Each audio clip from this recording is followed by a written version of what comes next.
Hello and welcome into Devils in Detail headquarters here in Phoenix, Arizona. He's Ethan Schmidt, I'm Nick Batters, and Ethan, let's talk some Arizona State hockey. They just played a really good series against Quinnipiac. What did you see from them? Yeah, Nick, obviously the Sun Devils had a great series, getting a big program win in their second game, beating number 17 Quinnipiac. The Quinnipiac Bobcats came in as one of the nation's top 20 teams, and Arizona State found a way to knock them off in the second game. A lot of things need to be fixed for Arizona State. They seem to really struggle in the first game, giving the Bobcats 10 power plays. You can't do that against a ranked opponent. It's not gonna get you a win. But they seem to kind of play their game a little bit more. In the second game of the series, found out that it takes a little bit more effort than and a little more clean play, as they only allowed 6 power plays, and the Bobcats were only able to score 1 power play goal, and the Sun Devils were able to prevail 4-2. So I also want to ask you what you thought, because obviously the Sun Devils were pretty outmatched, but they managed to win that second game. In that second game, I definitely think they cleaned up their play, because in the first game, they allowed 3 power play goals on their 10 opponent power plays, and that's just, you're not going to win if you do that. We saw that in the Notre Dame series at the beginning of the year. Yep, exactly.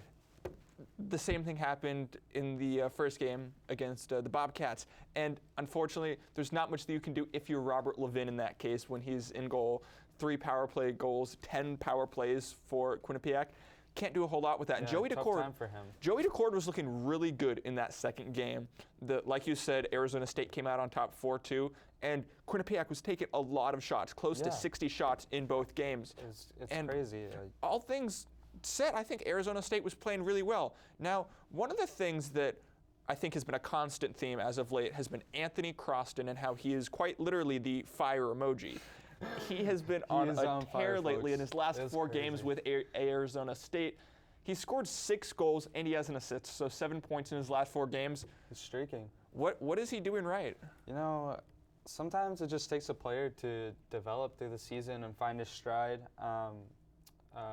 Being an athlete previously for me, I just found out that throughout the season I would get a lot better. But talking about Anthony Croston, he's young, he's talented. Phoenix, Arizona native. He's just came in and been a huge playmaker for the Sun Devils this season, starting to find his stride, sort of picking up the offensive slack for this team, and it's exactly what they need right now, especially when you're trying to beat a ranked opponent like number 17 Quinnipiac. So obviously Croston had the hat trick against SNHU last weekend, and then this weekend getting 3 more goals. Two goals on a Saturday, and then he had 1 in that last game. Yeah, so against SNHU. He's obviously becoming a force, and it's exactly what the Sun Devils need going forward, especially in the next season, to have this leader emerging from the roster. So.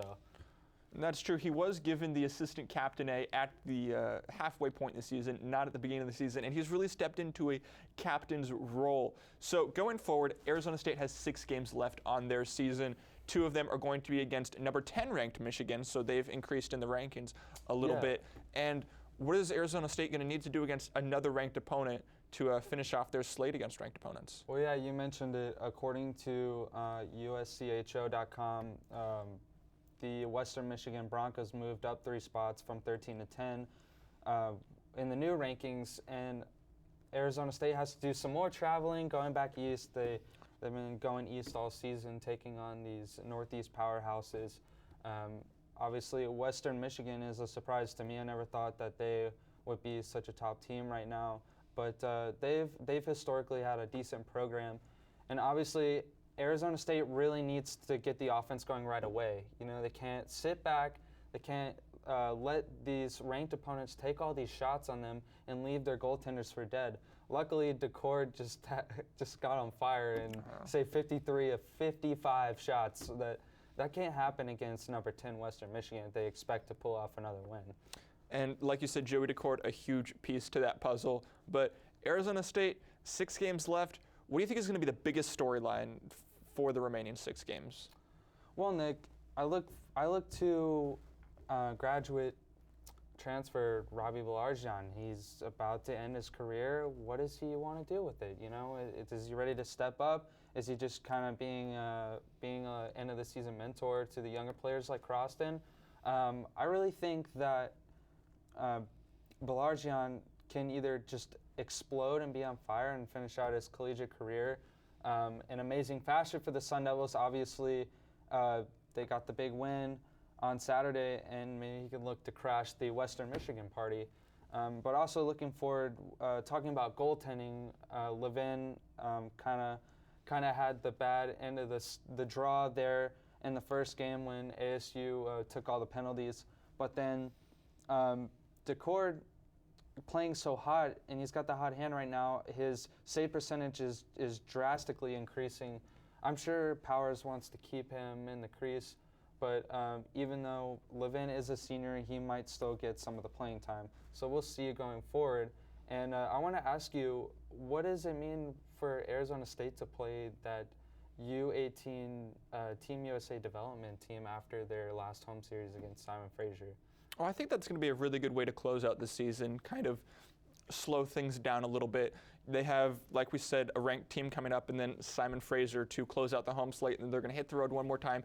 And I think that's going to provide a really good just bang and a solid way to finish out the season, especially for seniors like Robert Levin and Robbie Balarjian. I think that will provide Arizona State with a lot of opportunities to clean up those final things, see what they need to get done against some rather talented players at a slightly lower level. Yeah, and unfortunately, that is all the time that we have for today. Again, if you want to check out any of our content, head over to devilsindetail.com. He's Ethan Schmidt. I'm Nick Batters. I'm not Ethan Schmidt. And this has been your Devils in Detail Hockey Roundtable. We'll see you next time.